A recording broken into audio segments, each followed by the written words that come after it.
আসসালামু আলাইকুম সুপ্রিয় দর্শকবৃন্দ।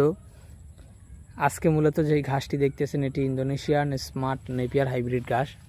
দর্শক, এটি আপনি আপনার খামারের গরু ছাগল কিংবা ভেড়া মহিষ গারল যে কোনো গবাদি পশুর জন্য এই ঘাসটি চাষ করতে পারবেন। দর্শক, আমাদের কাছে অনেক ভাই ফোন করে জিজ্ঞেস করে থাকেন যে ভাই আসলে একটি গরুর জন্য কত শতাংশ জমিতে ঘাস চাষ করব।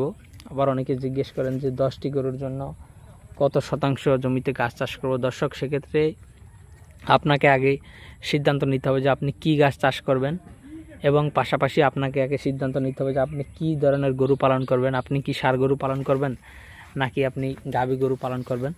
সেক্ষেত্রে দর্শক, আপনি যদি ষাঁড় গরু পালন করেন তাহলে আমি হিসাব দিচ্ছি যে আপনার একটি গরুর জন্য, দেশি জাতের যে ষাঁড় গরু রয়েছে সেই একটি গরুর জন্য আপনার 5% জমিতে ঘাস চাষ করতে হবে। 10টি গরুর জন্য আপনার 50% জমিতে ঘাস চাষ করতে হবে। দর্শক, পাশাপাশি আপনার মিডিয়াম যে গরু রয়েছে সে গরুর জন্য আপনার একটি গরুর জন্য আপনার 7 থেকে 8% জমিতে ঘাস চাষ করতে হবে। সেক্ষেত্রে আপনার 10টি গরুর জন্য 80% জমিতে ঘাস চাষ করতে হবে।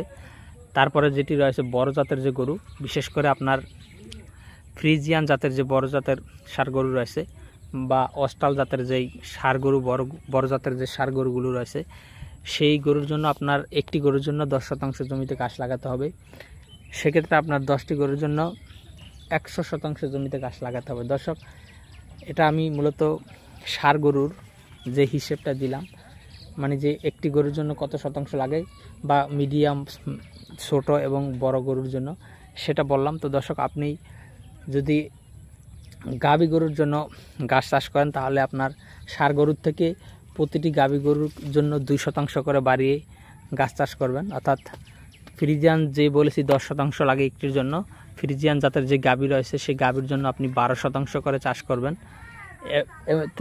তেমনি মিডিয়াম জাতের গরুর জন্য 8 থেকে 9% এবং দেশি জাতের গাভীর জন্য আপনি 5 থেকে 6% করে চাষ করলেই কিন্তু আপনার খামারের গরুকে সম্পূর্ণ কাঁচা ঘাসের উপর ডিপেন্ড করে আপনি খামার করতে পারবেন। আর পাশাপাশি যারা কাঁচা ঘাসের সাথে খ্যার বা অন্যান্য সাইলেজ এগুলো খাওয়াবেন তাদের জন্য কিন্তু আরও কম লাগবে। তো দর্শক, সেই হিসেবে আপনারা কিন্তু ঘাস লাগাবেন।